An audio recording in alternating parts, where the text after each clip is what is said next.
Hey guys, so today I went to Toys R Us to look for more Beyblades for the Legend series by Hasbro, and they didn't have any, so I decided to get something else.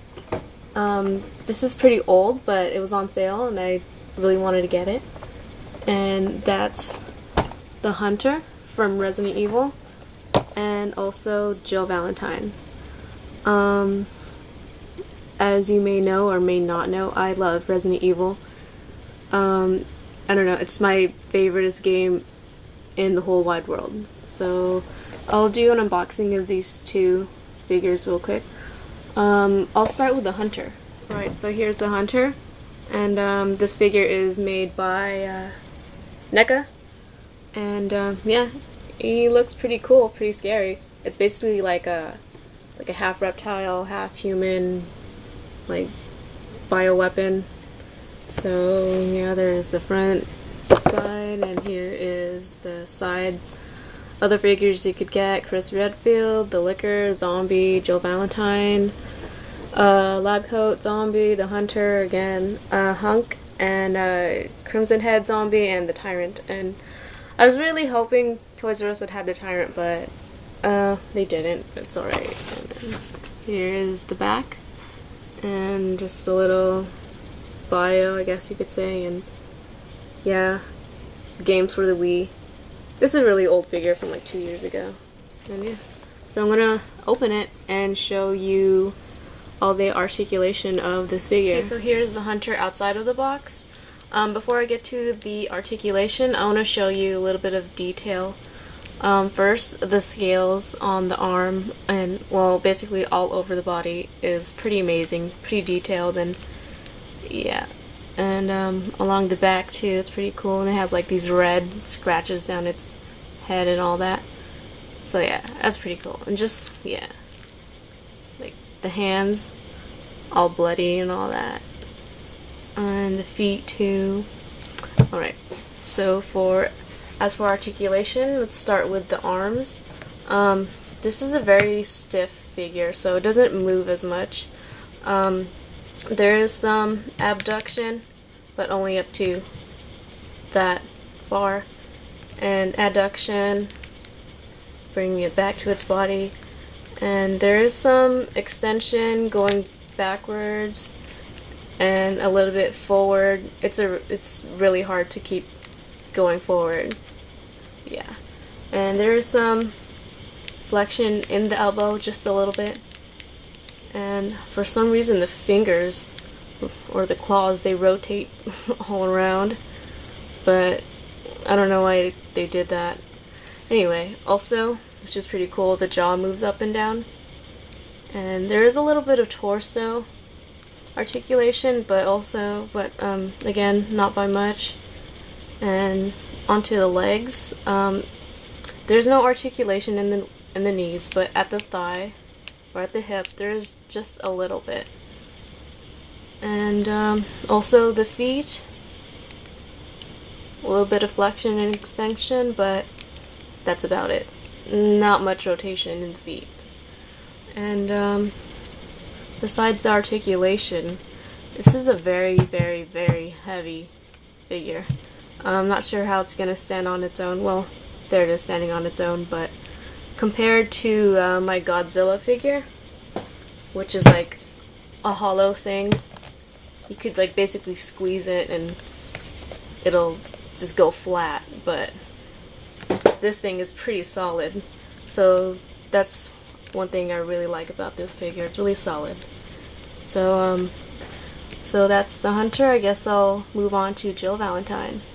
Alright, so here's Jill Valentine, and the outfit is different from Resident Evil 1, and she has like all black instead of blue, which is, I guess, is a special costume? I don't know.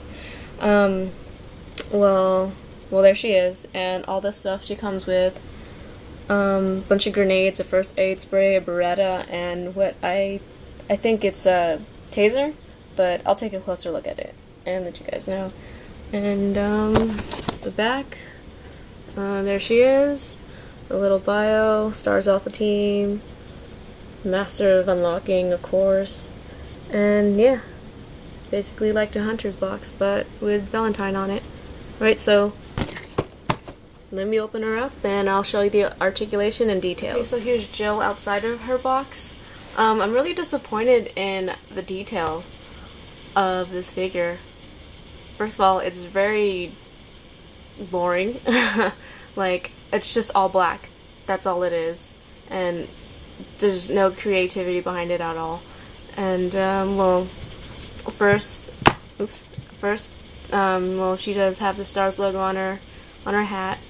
And she does have, or it says STARS Special Tactic and Rescue Service. I don't know if you could see it, but there's an E missing at the end of service, which is really, really disappointing.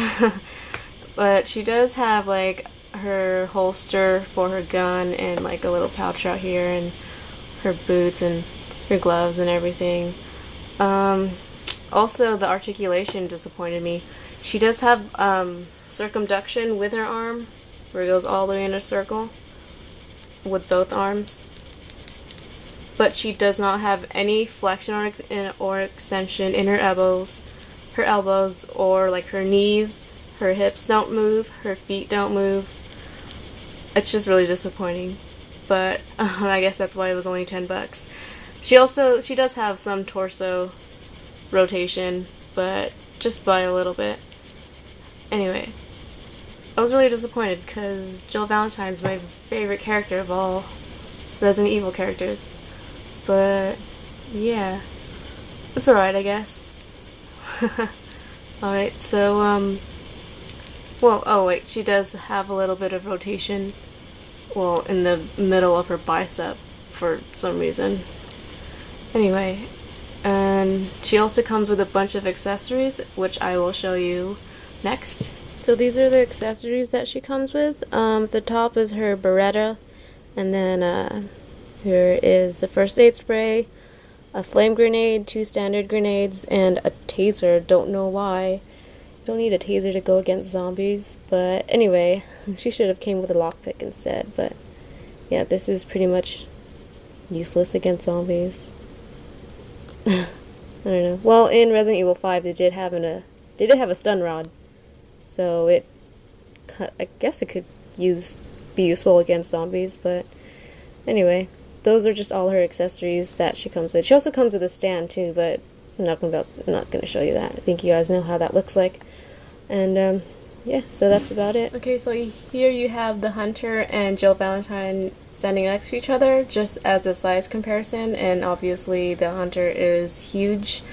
I don't know, is it me or is Jill Valentine's arms like super skinny compared to the proportion of her body? But anyway, so there's both of them together. Another Resident Evil figure I have is Chris Redfield from Resident Evil 5.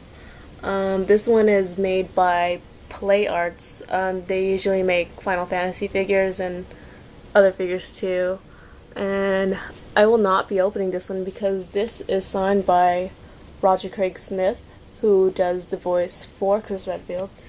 And there he is. He wrote my name. Come on. Roger Craig Smith, Chris Redfield. And I also want to get Ruben Langdon to sign this. He did the motion capture for Chris Redfield, which is pretty cool. And real quick, just the back, him in different poses and all his accessories and all that. It also comes with, well, another figure by Play Arts is Sheva Olimar, and I will show you that right after this. Okay, so here's Sheva Olimar. Sorry about the glare, but that's as best as I could get it. This is also signed by Karen Dyer, who does the voice and motion capture for Sheva, which is pretty cool. I met her in person. She's a really cool person. Yeah, she comes with a bunch of stuff too, just like Chris Redfield. And on the back, there's her and all her accessories and all that good stuff. And yeah, there you go. Sheva Olimar. Awesome. Alright, so this is one more thing I want to show you guys. The voice actors also signed my AK-47 prop I used for one of my cosplays. And, well, actually my Sheva cosplay. And here is Karen Dyer. She signed my AK.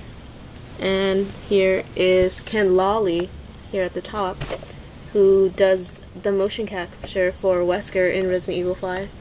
And this signature right here has nothing to do with Resident Evil, but this is autographed by Johnny Young Bosch, who was the second Black Power Ranger in the Power Ranger series, which is pretty cool. And here, again, Roger Craig Smith signed the back of the AK, and just pretty cool. So yeah, open. They're all my Beyblade stuff. Alright, so here are all the figures together. Thanks guys for watching. Don't forget to subscribe, like, and comment. Alright, see ya.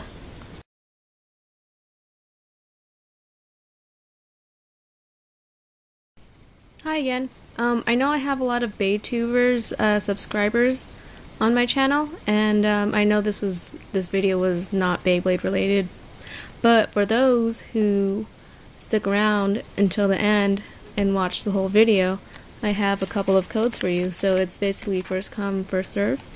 So here is the first one.